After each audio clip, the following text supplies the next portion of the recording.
Good afternoon mga kasento. Yan, napagod na tayo sa paglilinis at pag-aayos ng lagayan ng ating mga feeds. Bago po ko alis rito sa farm, linisin ko muna ang pen number 3 namin at paglilipatan ko ito ng gagawin naming saw. Dahil iwalay na po ito ng feeding dahil ang maiiwan, kakain na po ito ng figure-lock grower feeds. At ang ililipat ko dito, instead na grower yung kakainin, starter feeds muna. Program ko dito sa farm. Kapag gagawin ko pong inahin, tapos sa amin po yung biig, ang kinakain po nito ay isang sako ng pre-starter feeds, 2 sako ng starter feeds, at isang sako na lang ng grower feeds bago mag-transition sa Mama Pro breeder sa edad po na 5 months old. Ayan. Ngayon po, titimplahin na po natin ang Major D.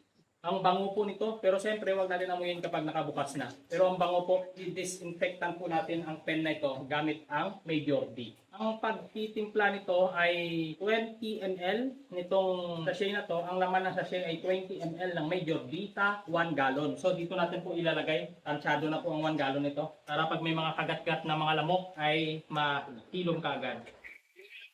Bago tayo mag-start maglinis, lilinisin muna natin itong umbilical clamp na ginamit namin sa mga piglets. Ayan.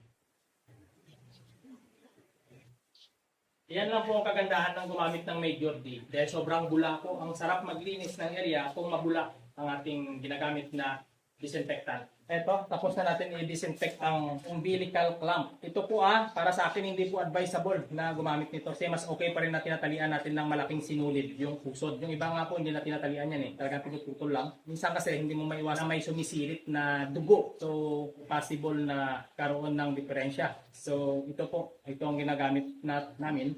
Pero hindi po ito ina-advise na bumili pa po kayo dahil subok ko na po ito, hindi po maganda. Ayan, mag-start na tayong maglinis ng Major.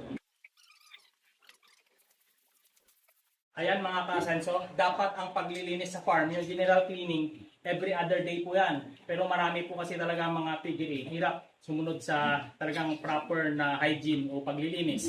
Ang karamihan po sa nakikita ko, lalong-lalo na dito sa probinsya, magpapakain yan ng baboy. Tapos puswit ba, spray lang ng dumi, tapos na. Ganon po yung program dito, kaya wala pong tagumpay, walang asenso talaga kung hindi mo ito i-guide. Kaya dapat regular talaga na paglilinis, proper na paglilinis para ikaw mismo na nandito medyo okay pakiramdam yung amoy mabango. Pero minsan kasi may ibang tao na immune na para sa iyo mabaho pero para sa kanila parang wala lang kasi immune na sila. Proper na paglilinis gamit ang Major D. Ayan, Major D po para sa kalinisan ng ating mga piggery. Sa poultry naman, Microban Abi. Ayan po ang bilhin nyo sa suki ninyong poultry supply. Magtanong na po kayo, Microban Abi. Ibig sabihin 8 yan, kaya ABI. At saka sa piggery naman, Microban GT. Ito po yung dinidilyot ko, nilalagay ko sa footbath at ini-spray ko po sa mga taong gustong pumasok dito. Ito po, Microban GT. Sa panlinis naman, ang ginamit ko kaninang mabula, Major D. Ito po yung tsura, Major D. Ayan, tapusin ko lang po ito, magpapahinga na rin ako at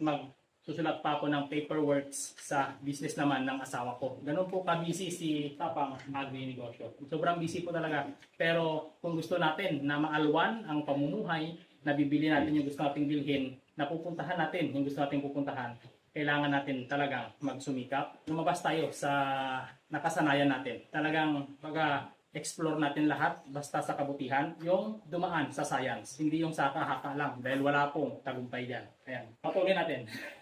Dadal ko.